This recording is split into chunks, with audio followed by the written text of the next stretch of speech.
राष्ट्र विरोधी तत्वों के दुष्प्रचार से गुमराह हो आतंकवाद के रास्ते पर भटक रहे युवाओं को मुख्य धारा में लाने के लिए सेना और पुलिस के वरिष्ठ अधिकारियों ने शोपियां में करीब 80 आतंकियों के परिजनों से बात की। अधिकारियों ने आतंकियों के परिजनों से कहा कि वो गुमराह हुए अपने बच्चों, भाइयों को बंदूक छोड़कर सामान्य और सम्मानजनक जिंदगी जीने के लिए मनाएं। इसके लिए उनकी हर संभव मदद की जाएगी। बटपोरा स्टेडियम में जश्न जनूब के दौरान आयोजित कार्यक्रम में Chinar corps commander lieutenant general DP Pandey, IGP Kashmir Vijay Kumar के अलावा सेना के विक्टर फोर्स के जीओसी व 44 आरआर के सीओ समेत पुलिस व सेना के वरिष्ठ अधिकारी शामिल हुए। इस अवसर पर कोर कमांडर ने आतंकियों के स्वजनों को संबोधित करते हुए कहा कि मेरी आपसे गुजारिश है, आप अपने बच्चों को आतंकवाद के दलदल से बाहर निकालें। ये मैं आप पर छोड़ता हूँ, आप उन्हें कैसे बाहर निकालेंगे, लेकिन उन्हें जरूर बचाइए। ये पहला अवसर था कि जब वादी में किसी सार्वजनिक जगह पर कोर कमांडर ने आतंकियों के परिवार वालों से यूं बात की हो।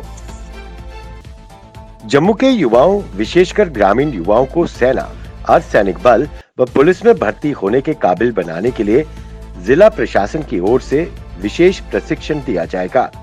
मिशन यूथ के तहत जम्मू जिला प्रशासन की ओर से युवाओं को मानसिक व शारीरिक रूप से तैयार करने के लिए ये शिविर आयोजित होंगे, जिसमें युवाओं को फिजिकल ट्रेनिंग देने के साथ रिटन परीक्षा उत्तीर्ण करने के लिए विशेष प्रशिक्षण दिया जाएगा।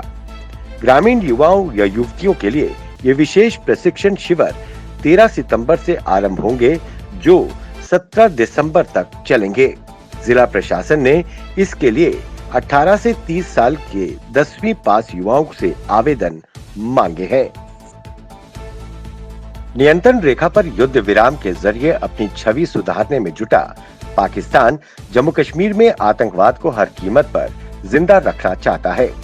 अनुच्छेद 370 व 35A हटने के बाद बदली परिस्थितियों और सुरक्षा बलों की सख्त कार्रवाई के कारण स्थानीय युवाओं का आतंकवाद से मोह भंग हो रहा है। यही कारण है कि आतंकी तंजीमों में स्थानीय युवाओं की भर्ती घटी है।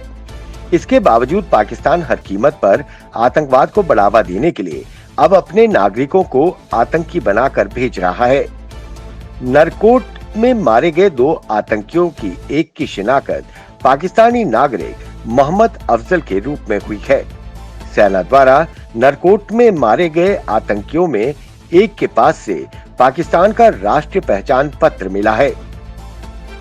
जिला सांबा के ब्लॉक विजयपुर के पंचायत के सूचनी चीरखट गांव के घरों को पीने का पानी नसीब नहीं हो रहा है, जहां प्रशासन व केंद्र सरकार जल जीवन मिशन के तहत जम्मू कश्मीर के स्कूलों और लोगों को 100% नल से जल और स्वच्छ पानी देने के लिए अपनी पीठ थपथपा रही है।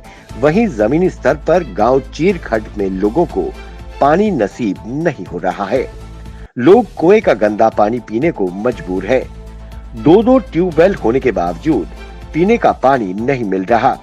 पैसे देकर लोगों को टैंकर मंगाना पड़ता है। लोगों ने डीसी सांबा व उपराज्यपाल प्रशासन से इस मसले पर हस्तक्षेप कर पानी की समस्या का हल करने का अनुरोध किया है। पूर्व केंद्रीय मंत्री और कांग्रेस के वरिष्ठ नेता सुबोध कांत सहाय ने मोदी सरकार की नेशनल मॉनेटाइजेशन पाइपलाइन नीति का विरोध करते हुए कहा कि देश की विरासत और भविष्य पर हमला है।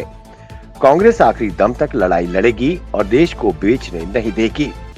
कांग्रेस मुख्यालय सिटी चौक जम्मू में पत्रकार वार्ता को संबोधित करते हुए साहे ने कहा, 67 साल में कमाई की गई देश की सारी संपत्ति को बेचा जा रहा है। देश की संपत्ति को औने पौने दामों में बिकवाली करना क्या देशद्रोह नहीं है?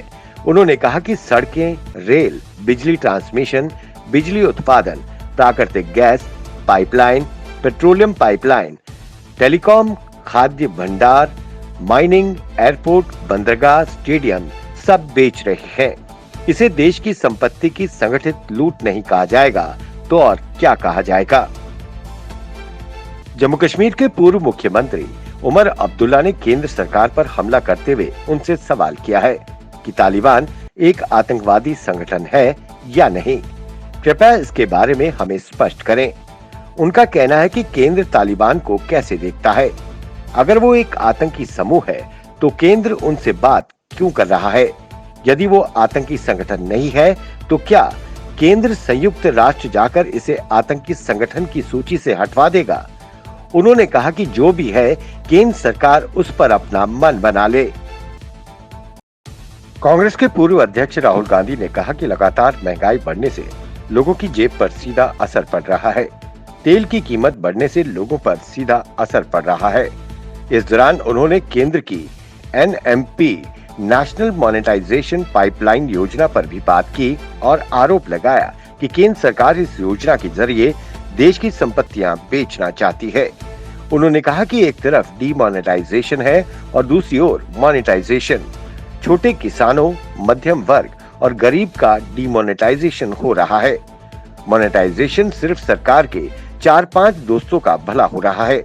जब से वो सत्ता में आए थे तो कहते थे कि पेट्रोल, डीजल और गैस के दाम बढ़ रहे हैं।